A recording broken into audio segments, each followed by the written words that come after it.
Welcome to my TV. వార్తల్లోని ముఖ్యాంశాలు.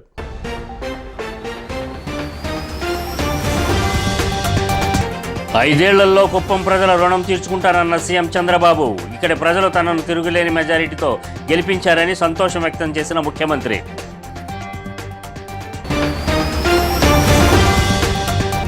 గిరిజన విద్యార్థుల ఆరోగ్య పరిరక్షణకు ప్రత్యేక చర్యలు. సచివాలయంలో గిరిజన సంక్షేమ శాఖ అధికారులతో మంత్రి గుమ్మడి సంధ్యారాణి సమీక్ష.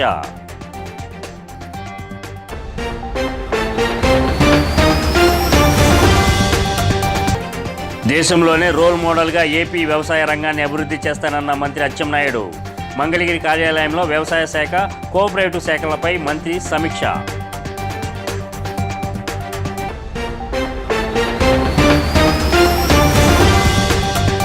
వివరాల్లోకి వెళ్తే, చారిత్రాత్మక రీతిలో ఏపీలో టీడీపీ కూటమి ప్రభంజనం సృష్టించి అధికారంలోకి రావడం తెలిసిందే.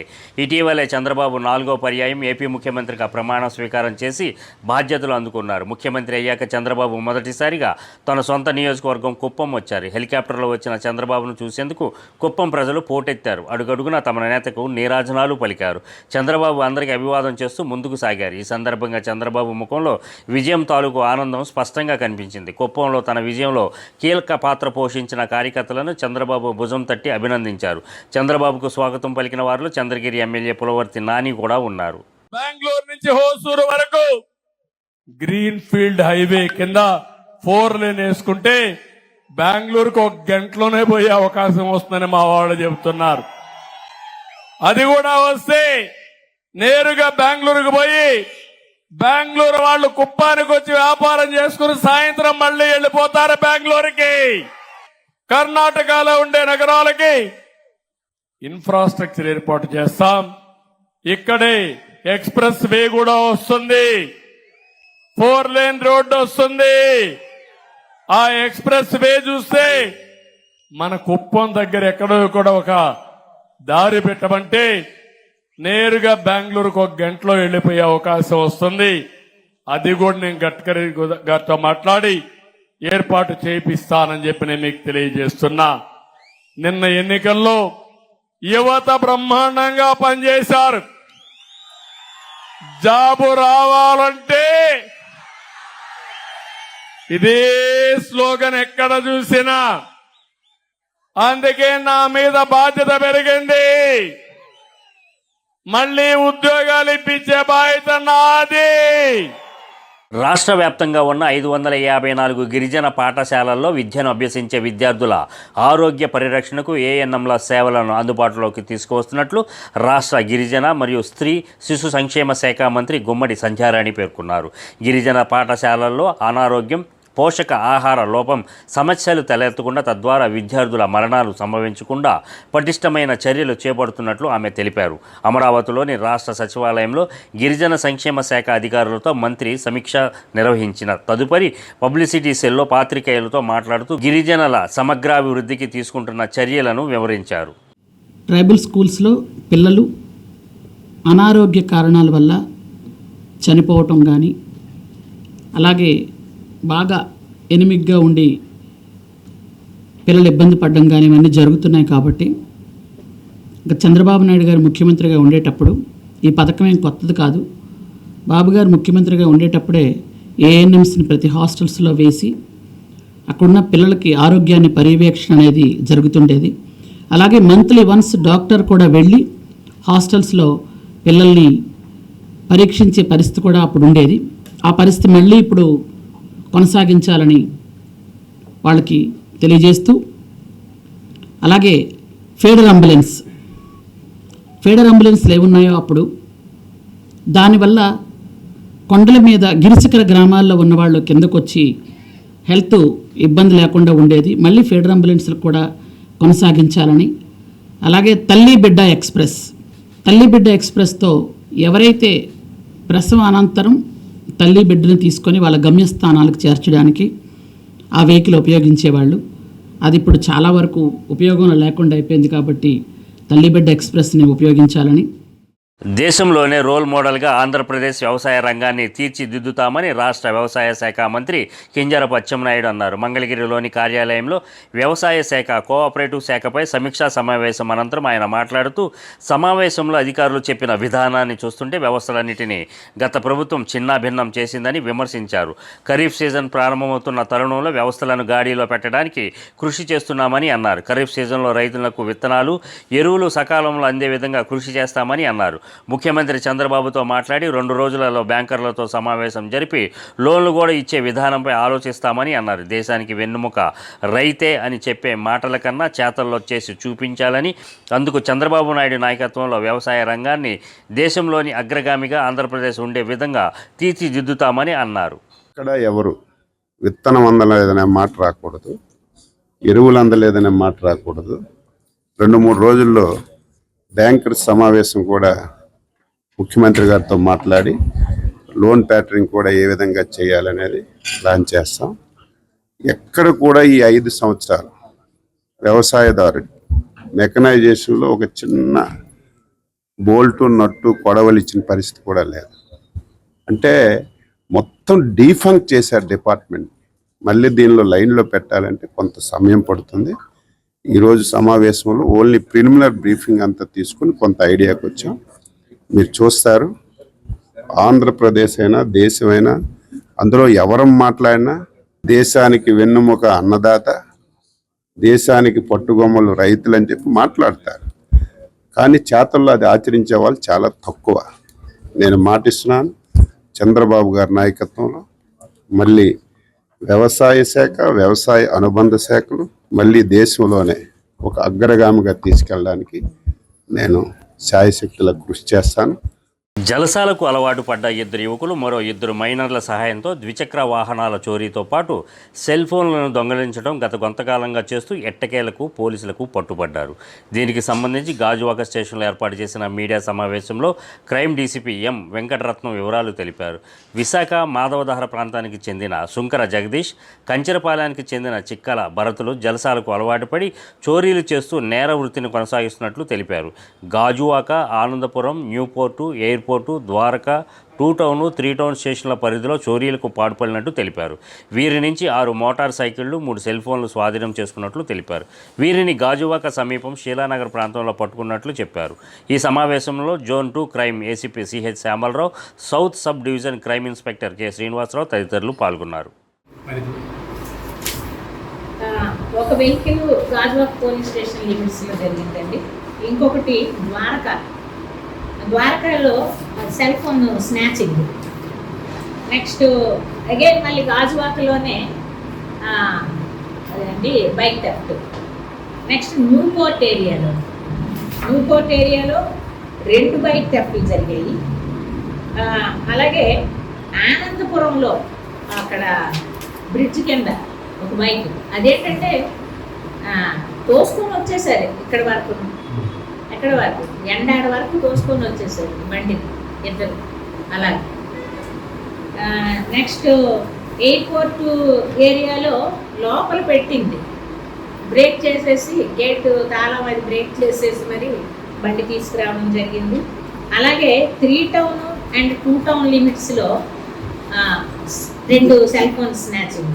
మళ్ళీ ఇదే బండిని యూజ్ చేసి cell phone snatching. Next again మళ్ళీ న్యూపోర్ట్లో ఒక బైక్. సో 3 న్యూపోర్ట్లో చేశారు, 2 గాజువాకలో చేశారు, ఆనందపురంలో చేశారు. ఈ 5 సెల్ ఫోన్లు కూడా చేయడం జరిగింది. ఒకటి గోపాలపట్నంలో ఒక స్నాచింగ్ జరిగింది, ఇంకొకటి కూడా 3 టౌన్లో జరిగింది. అనకాపల్లి జిల్లా పరవాడ మండలం ముత్యాలమ్మపాలెం సముద్రంలో చనిపోయి తేలుతున్న చేపలను మత్స్యకారులు గుర్తించారు. చేపలు పట్టేందుకు వెళ్లిన మత్స్యకార బృందానికి చనిపోయి ఉన్న చేపలు కంటపడ్డాయి. దీంతో మత్స్యకారులు ఆందోళన చెందారు. వీటి విలువ లక్షల్లో ఉంటుందని మత్స్యకారుడు చింతకాయల ముత్యాలు తెలియజేశారు. ఎన్టీపీసీ, ఫార్మా కంపెనీల వ్యర్థాలను నేరుగా సముద్రంలోకి విడిచిపెట్టడం వల్ల మత్స్య సంపద తాము కోల్పోతున్నామని ఆవేదన వ్యక్తం చేశారు. దీనిపై రాష్ట్ర ప్రభుత్వం ఉన్నతాధికారులతో విచారణ చేపట్టి కంపెనీలపై కఠిన చర్యలు తీసుకోవాలని కోరుతున్నారు. చనిపోవడం వల్ల మిచ్చలంపాలెం గ్రామ వాస్తులు కూడా ఆందోళన చెందుతున్నారండి. గ్రామ అధికారులు కూడా ఇప్పటిదాకా కూడా పట్టించుకోలేదు. తెల్లవారు 5 గంటలకు చనిపోవడం జరిగింది. చేపలు చనిపోతే 9:30 దాకా ఇక్కడ ఉన్నాం. గ్రామ అధికారులు, గ్రామ సర్పంచ్ సిందగల మిచ్చర్ గారు, ఎంపీడీసీ రవి గారు కూడా ఇక్కడ కూడా అధికారులు కూడా ఇక్కడ రాలేదండి. అలాగే మేము గ్రామ మత్స్యకారులకల్లా ఉపయోగం కల్పించాలని చెప్పి ఎన్టీపీసీ ఫార్మసిటీ కెమికల్ వాటర్ వల్ల మత్స్య సంపదను కాపాడాలని చెప్పేసి అధికారులు కోరుకుంటాం. అలాగే జిల్లా కలెక్టర్ గారికి, మన ఎమ్మెల్యే గారు పంచకాల రమేష్ బాబు గారికి, అలాగే మాజీ ఎమ్మెల్యే పంచకాల అదిపురాజు గారికి కోరుకుంటామండి. ఈ మీద చర్యలు తీసుకొని మా ఫార్మసిటీ ఎన్టీపీసీ ఉద్యోగాలు కల్పించాలని చెప్పేసి, నాలుగు పేదలు కల్పించాలని చెప్పేసి గ్రామస్తులు కోరుకోయి మేము అంగీకరిస్తున్నామని చెప్పేసి గ్రామ ఆందోళన మాత్రం సారా యథసిద్ధంగా ఉందండి. మత్స్య సంపద చనిపోవడం వల్ల మినిమం 300 చేపలు చనిపోవడం జరిగింది. అలాగే మాకు మాత్రమే గ్రామస్తులకి అయితే మాత్రం ఒక 10 లక్షల రూపాయల మత్స్య సంపద చనిపోవడం జరిగింది సార్. వైఎస్ఆర్సీపీ పార్టీ ప్రధాన కార్యదర్శి సజ్జల రామకృష్ణారెడ్డి, ఆయన కుమారుడు సజ్జల భార్గవరెడ్డి, ఆయన అనుచరులపై నెల్లూరు జిల్లాకు చెందిన గనుల యజమాని బద్రీనాథ్ సిఐడికి ఫిర్యాదు చేశారు. సజ్జల రామకృష్ణారెడ్డి కనుసన్నల్లో తమ గనులు దోచేశారని ఆరోపించారు. నెల్లూరులో మీడియా సమావేశం నిర్వహించిన గనుల యజమాని బద్రీనాథ్ మాట్లాడుతూ సజ్జల అనుచరులు శ్రీకాంత్ రెడ్డి, ధనుంజయ రెడ్డి దౌర్జన్యం చేశారని, అదురు శ్రీ చరణ్, కృష్ణయ్యను అడ్డుపెట్టుకుని అక్రమాలకు పాల్పడ్డారని ఆరోపించారు. సైదాపురం మండలం జోగిపల్లిలో తనకు 240 ఎకరాల భూమి ఉందని, ఈ భూమిలో 8 గనులు ఉన్నాయని, 2 ఏళ్లుగా తమ పొలాలలో గనులను అక్రమంగా దోచేశారని చెప్పారు. నెల్లూరు జిల్లాలో మొత్తం సుమారు 6,000 కోట్ల నుండి 8,000 కోట్ల పైనే దోచేశారని, లక్షల టన్నుల క్వాడ్జ్ను అక్రమంగా తరలించారని అన్నారు. ఈ అన్యాయాన్ని ప్రశ్నించినందుకు అక్రమంగా కేసులు పెడతామని బెదిరించి భయభ్రాంతులకు గురి చేశారని, దీనిపై సిఐడి డిఎస్పీకి ఫిర్యాదు చేశామని వివరించారు. ఆయన సజ్జల రామకృష్ణారెడ్డి ఉన్నాడు కదా, మన ప్రభుత్వ సలహాదారు, మన వైసీపీ ప్రభుత్వంలో ఆయన సజ్జల భార్గవ్కి బెనామీగా నెల్లూరు జిల్లాలో వ్యవహరిస్తూ వీళ్ళందరికీ మించి ఒక ఆయన ఉన్నాడన్న, మన పౌర సరఫరాల శాఖ మంత్రిగా కారుమూరి నాగేశ్వరరావు, వాళ్ళ అల్లుడు ఉన్నాడు సందీప్ కారుమూరి నాగేశ్వరరావు అల్లుడు సందీప్. వీళ్ళందరూ కలిసి సిండికేట్గా ఆదూరు శ్రీచరణ్, ఒగ్గు కృష్ణయ్య అనే వాళ్ళని, ఆదూరు శ్రీచరణ్, ఒగ్గు కృష్ణయ్య వాళ్ళని పెట్టుకొని అక్కడ మొత్తం మైనింగ్ దందా చేశారు. 1,00,000 టన్నులకు నుంచి 1,50,000 టన్నులు దోపిడీ చేశారు. పాజ్ 6,000 దాకా ఒక టన్ను అమ్మారు. మొత్తం 550 కోట్ల నుంచి 800 కోట్ల రూపాయలు ఈ సిండికేట్లో నడిచింది. వీళ్ళు చేసిన పనులు, వీళ్ళు అక్కడ ఒక పిల్ల నాయకుల్ని పెట్టుకొని వాళ్ళందరూ పిల్ల నాయకుల్నే, ఈ పెద్ద నాయకులు మించిపోయేటట్టు పిల్ల నాయకులు కూడా తయారైపోయారు అక్కడ. ఇదంతా కాదు, మొత్తం మన నెల్లూరు జిల్లా 6,000 నుంచి 8,000 కోట్లు దోపిడీ జరిగింది. ఇది పార్వతీపురం మన్యం జిల్లా కొమరాడ మండల కేంద్రానికి అతి సమీపంలో గల అంతర్రాష్ట్ర రహదారిపైన సోమవారం కురిసిన వర్షానికి గోతిలో నీరు ఉండిపోవడంతో ఆ గోతుల వద్ద ఈత కొడుతూ ఆకులను ఒళ్లంతా కట్టుకొని చేపలు పడుతూ వినూత్న రీతిలో నిరసన కార్యక్రమం చేశారు. ఈ సందర్భంలో ఆ గోతుల వద్ద నుండి సిపిఎం పార్టీ జిల్లా కమిటీ సభ్యులు కొల్లి సాంబమూర్తి మాట్లాడుతూ పార్వతీపురం నుండి కోనేరు మీదుగా 3 రాష్ట్రాలకు వెళ్లే అంతర్రాష్ట్ర రహదారిపైన అర్ధం, కోటపాడు, గోమాడ, కొమరాడ, బంగారంపేట, సాలపదం, కోనేరు గ్రామాల దగ్గర పెద్ద గోతులు కప్పకపోవడంతో గడిచిన 2.5 సంవత్సరాల కాలంగా అటు వాహనదారులు, ఇటు ప్రయాణికులు అనేక మంది యాక్సిడెంట్లకు గురవుతున్నారని ఆందోళన వ్యక్తం చేశారు. గిరిజన సంఘ నాయకులు రామారావు, రైతు సంఘ నాయకులు ఉపేంద్ర పాల్గొన్నారు. ఎందుకంటే గడిచిన 2.5 సంవత్సరాలుగా ఈ రోడ్డు మరమ్మతి పనులు ఉన్నాయని చెప్పి ఆర్ఎంపీ అధికారులకి, పార్వతీపురం మన్యం జిల్లా కలెక్టర్ గారికి చెప్పాం. 10 సార్లు ఇచ్చాం, ఏమాత్రం తెలియదు, పట్టించుకునే పరిస్థితి లేదు. మరి గ్రీవెన్స్ ఎందుకు చేస్తుందో తెలియదు. అందుకని ఈరోజు స్వాతంత్ర్యం వచ్చి 77 సంవత్సరాలు అవుతుంది. పాలకులు పెద్ద జెండా ఎగరేసి గొప్ప చెప్పుకుంటున్నారు. మరి ఈ రహదారి దేనికి చేస్తున్నాం. ఈరోజు గిరిజన గ్రామాలకు వెళ్తే కొంత బండి మీద వెళ్ళిపోతాం, కానీ ఈ రోడ్డు మీద 3 రాత్రులకి వెళ్ళి రాత్రి నిర్లక్ష్యం తెలియజేస్తున్నాం. ప్రతిరోజు కూడా వాహనదారులు, ప్రయాణికులు చాలా ఇబ్బంది పడి ప్రయాణాలతో చెలగాటమాడే పరిస్థితి ఉంది.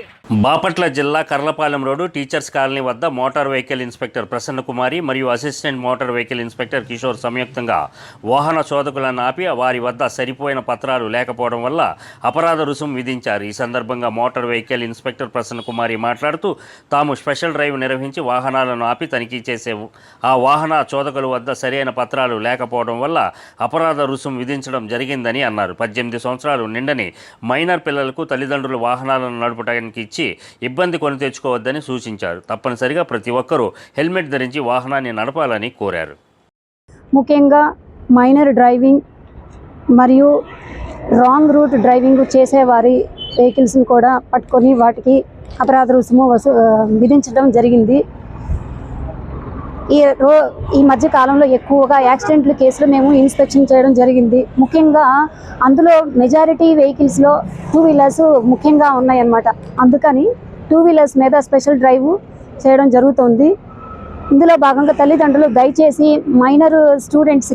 మైనర్ పిల్లలకి వెహికల్స్ ఇవ్వవద్దని రవాణా శాఖ తరఫున విజ్ఞప్తి చేస్తున్నాము. అలాగే ప్రజలు తమ ఇన్సూరెన్స్లను మరియు లైసెన్సుల్ని రెన్యువల్ చేసుకొని యాజ్ పర్ రూల్ పెట్టుకొని వెహికల్స్ తిరగవలసిందిగా ప్రజల్ని విజ్ఞప్తి చేస్తుంది. తిరుమల శ్రీవారిని ఉదయం విఐపి విరామ సమయంలో హీరోయిన్ శ్రీలీల కుటుంబ సమేతంగా దర్శించుకున్నారు.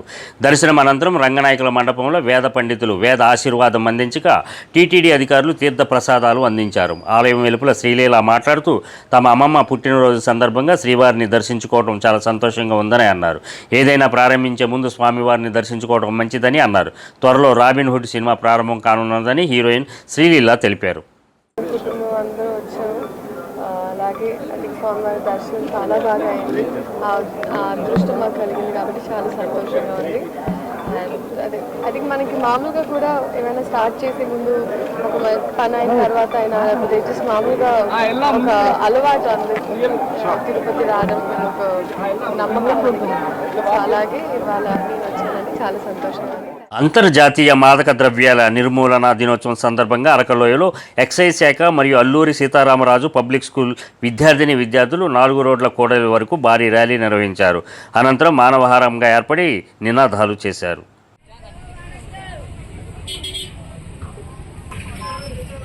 కృష్ణ యజుర్వేద అహోరాత్ర నిర్విరామ పారాయణం చేసిన తిరుపతికి చెందిన తిరుమల తిరుపతి దేవస్థానం వేద పండితులు ఈమని గోవింద రామయ్య ఘనాపాటి Bharat talents book of world రికార్డులో స్థానం సంపాదించారు. ఈ సందర్భంగా ప్రసిద్ధి పుణ్యక్షేత్రం ర్యాలీ గ్రామంలో మ్యాజిక్ హౌస్లో సంస్థ ప్రధాన కార్యాలయం అనూస్ హోంలో చీఫ్ ఎడిటర్ డాక్టర్ మోహిత్ నుండి ధృవీకరణ పత్రాన్ని ఆయన అందుకున్నారు. దీనిపై డాక్టర్ బిఆర్ అంబేద్కర్ కోనసీమ జిల్లా కొత్తపేట వాసులు హర్షం వ్యక్తం చేశారు. వేద పురుషులు మధ్యలో అంటే మనం చేస్తున్నది తప్ప రైటా అని వాళ్ళ జడ్జిమెంట్ ఒక 2 వేద పండితులు అక్కడ పెట్టుకుని వారి సమక్షంలో కృష్ణ యజుర్వేదం మూలం 82 ప్రశ్నలు అహోరాత్ర పారాయణం 24 గంటల్లో చేయవలసిన పారాయణాన్ని 22 గంటల 10 నిమిషాల్లో ముగించి దీన్ని మన ర్యాలీ గ్రామంలో ఉన్న భారత్ టాలెంట్ అసోసియేషన్ వారు ఈ టాలెంట్ను గుర్తించి ఏమండి ఇలాంటి వేదమే అందరికీ కావాలి, ఇలాంటి వేద పురుష అనుగ్రహం అందరికీ కలగాలి, ఇలాంటి వాళ్ళని ప్రోత్సహించడం కోసమే మేము స్వచ్ఛంద సంస్థలు పెట్టాము అని వారు ప్రత్యేకంగా మాకు ఆహ్వానం తెలిపి మా యొక్క టాలెంట్ని వారు ఈ వాట్సాప్ల ద్వారా ఈ మీడియా మాధ్యమాల ద్వారా తెలుసుకుని మమ్మల్ని ప్రత్యేకించి ఆహ్వానించి వారు ఇవాళ రోజున ఈ సర్టిఫికెట్ని మాకు ఇచ్చి మరి ఈ భారత్ టాలెంట్ సంస్థ ఇలాంటి మంచి కార్యక్రమాలు ఇంకా చాలా చెయ్యాలి అని. ఉప ముఖ్యమంత్రి పిఠాపురం ఎమ్మెల్యే కొణిదెల పవన్ కళ్యాణ్ సారథ్యంలో నియోజకవర్గం అన్ని విధాలుగా అభివృద్ధి చెందుతుందని జనసేన పార్టీ జాతీయ మీడియా కోఆర్డినేటర్ అజయ్ కుమార్ తెలియజేశారు. ఎన్డీఏ కూటమి పాలనలో రాష్ట్ర ప్రజలందరూ సుభిక్షంగా ఉండాలని కోరుతూ పిఠాపురం నియోజకవర్గం పెద్దాపురం మండలం తొలి తిరుపతి గ్రామంలో వేంచేసి ఉన్న శ్రీ శృంగార వల్లభ స్వామి దేవస్థానంలో పార్టీ నాయకులతో కలిసి పూజలు నిర్వహించారు. ఈ సందర్భంగా అజయ్ కుమార్ మీడియాతో మాట్లాడారు. ఈ కార్యక్రమంలో డాక్టర్ పిల్లా శ్రీధర్, పిల్లా శివశంకర్, జవ్వాది ప్రసాద్, బోనం పరమేష్, గ్రామ సర్పంచ్ కృష్ణమూర్తి తదితరులు పాల్గొన్నారు.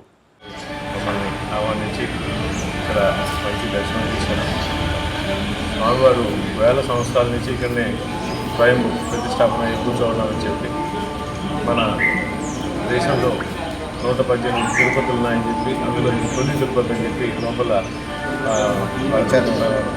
చెప్తే తెలుసుకోవడం జరిగింది. లోపల పడితే విద్యమైన దర్శనం కాకుండా మనసుకు ఎంతో శాంతి కలిగించే విధంగా స్వామివారు చాలా అందరినీ కూడా భక్తుల్ని శాంతిపరిచి చాలా ఆహ్లాదకరంగా ఉంటుంది. మానవ వనరులు, ఐటీ, ఎలక్ట్రానిక్స్, ఆర్టీజీ శాఖల మంత్రి నారా లోకేష్ సహకారంతో నిర్వహిస్తున్న శ్రీశక్తి కార్యక్రమం ద్వారా తాడేపల్లి పట్టణం, తాడేపల్లి రూరల్ మండలంలో కుట్టు మిషన్ శిక్షణ పూర్తి చేసుకున్న మహిళలకు ఉచితంగా కుట్టు మిషన్లు పంపిణీ చేశారు. మంగళగిరిలోని టీడీపీ కార్యాలయం ఎంఎస్ఎస్ భవన్లో నియోజకవర్గ తెలుగు మహిళల ఆధ్వర్యంలో సర్టిఫికెట్లు, కుట్టు మిషన్లు పంపిణీ చేశారు. 56వ బ్యాచ్లో 60 రోజుల పాటు శిక్షణ పొందిన 80 మంది మహిళలకు కుట్టు మిషన్లు అందజేశారు. మహిళా అభ్యున్నతి కోసం, వారి జీవనోపాధి కోసం కృషి చేస్తున్న మంత్రి నారా లోకేష్కు కుట్టు మిషన్లు అందుకున్న లబ్ధిదారులు ధన్యవాదాలు తెలిపారు. ఈ సందర్భంగా నియోజకవర్గ తెలుగు మహిళా అధ్యక్షురాలు ఆరుద్ర భూలక్ష్మి మాట్లాడుతూ లోకేష్ను అత్యధిక మెజారిటీతో గెలిపించిన నియోజకవర్గ మహిళలకు ధన్యవాదాలు తెలిపారు. ఈ కార్యక్రమంలో టీడీపీ రాష్ట్ర అధికార ప్రతినిధి తమ్మిశెట్టి జానకీదేవి, రాష్ట్ర తెలుగు మహిళా ప్రధాన కార్యదర్శి ఆకుల జయసత్య, వింజమూరి ఆశాబాల, కొయ్యగూర మహాలక్ష్మి, మంచికలపూడి వైష్ణవి, అన్నే కుసుమ, బొర్రా కృష్ణ, వందన తదితరులు పాల్గొన్నారు.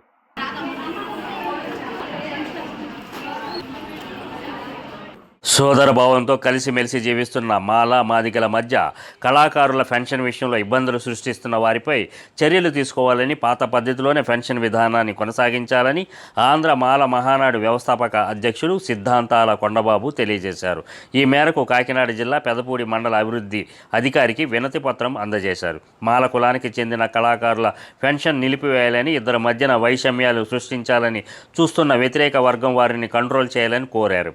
మాలా మాదిగల మధ్య కలహాలు సృష్టించే ప్రయత్నం చేస్తున్న వారిని అధికారులు గమనించాలని ఆయన కోరారు. అన్నదమ్ముల్లో ఉన్నటువంటి మాల మాదిగలు ఎంతకాలం నుంచో కూడా కలిసిమెలిసి జీవిస్తున్నారు. ఏ సమస్య వచ్చినా సరే అన్నదమ్ములు కలిసి ఉంటున్నారు. వాళ్ళకి పెన్షన్ వచ్చింది, వీళ్ళకి పెన్షన్ వచ్చింది. 2022లోని దాదాపు 15 మందికి మాల సోదరులకు కళాకారులుగాను పెన్షన్ రావడం జరిగింది. ఆ పెన్షన్ అప్పటి నుంచి నేటి వరకు తీసుకుంటూనే ఉన్నారు.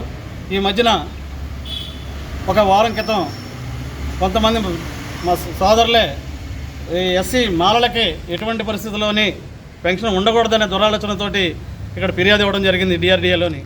కూటమి ప్రభుత్వం ఏర్పడిన తర్వాత వైఎస్ఆర్సీపీ నాయకులు, కార్యకర్తలపై జరుగుతున్న దాడులను పోలవరం మాజీ శాసనసభ్యుడు తెల్లం బాలరాజు తీవ్రంగా ఖండించారు. ఏలూరు జిల్లా పోలవరం నియోజకవర్గం టి నరసాపురం మండలం మల్లుకుంట గ్రామానికి చెందిన సాయాల నాగేంద్ర వైసీపీ పార్టీలో క్రియాశీలకంగా పనిచేశాడనే ఉద్దేశంతో టీడీపీకి చెందిన నాయకులు దౌర్జన్యం చేసి నాగేంద్ర చెయ్యి విరగ్గొట్టారని, ఈ నేపథ్యంలో నాగేంద్ర ఇంటికి వెళ్లి పరామర్శించి వారి కుటుంబ సభ్యులకు ధైర్యం చెప్పానని అన్నారు. వైఎస్ఆర్సీపీ నాయకులు, కార్యకర్తలు, అభిమానులు అధైర్యపడవద్దని, అందరికీ అండగా ఉంటానని చెప్పారు. కూటమికి చెందిన వ్యక్తులు వైఎస్ఆర్సీపీ నాయకులు, కార్యకర్తలు, అభిమానులపై దాడులు చేయాలని చూస్తే సహించేది లేదని హెచ్చరించారు.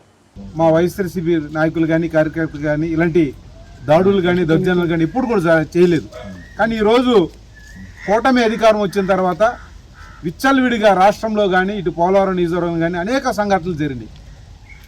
అధికారం ఇచ్చింది ప్రజలకు మంచి చేయడానికి, కానీ ప్రజల మీద, నాయకుల మీద, కార్యకర్తల మీద, ముఖ్యంగా వైఎస్ఆర్సీపీ నాయకులు, కార్యకర్తల మీద దాడి చేయడానికి అధికారం ఇవ్వలేదు.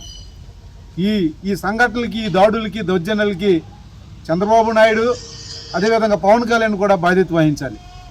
ఈరోజు ప్రజలు మీకు అధికారం ఇచ్చింది మీ యొక్క మేనిఫెస్టో సూపర్ 6ను చూసి ఓట్లేశారు. మీ మోసపూరితమైన వాగ్దానాలు చూసి ఓట్లేశారు. అంతేగాని మీ మొహం చూసి కానీ ఓటు వేయలేదు. కానీ మిమ్మల్ని ప్రజలు ఇలాంటి సంఘటనలు గమనిస్తున్నారు. రాబోయే రోజుల్లో ప్రజలే మీకు గట్టిగా బుద్ధి చెప్తారు. ఇప్పుడైనా కానీ ఇలాంటి అరాచకాలు ఆపపోతే మరి వైఎస్ఆర్సీపీ పార్టీ చూస్తూ ఊరుకోదు. ముఖ్యాంశాలు మరోసారి.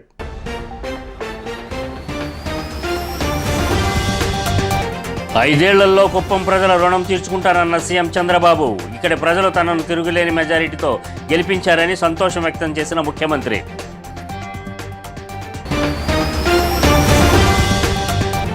గిరిజన విద్యార్థుల ఆరోగ్య పరిరక్షణకు ప్రత్యేక చర్యలు. సచివాలయంలో గిరిజన సంక్షేమ శాఖ అధికారులతో మంత్రి గుమ్మడి సంధ్యారాణి సమీక్ష.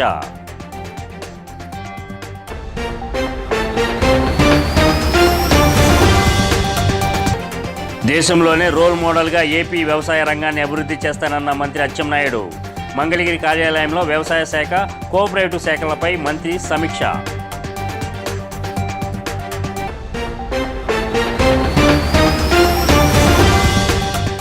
ఈ వార్తలు ఇంతటితో సమాప్తం.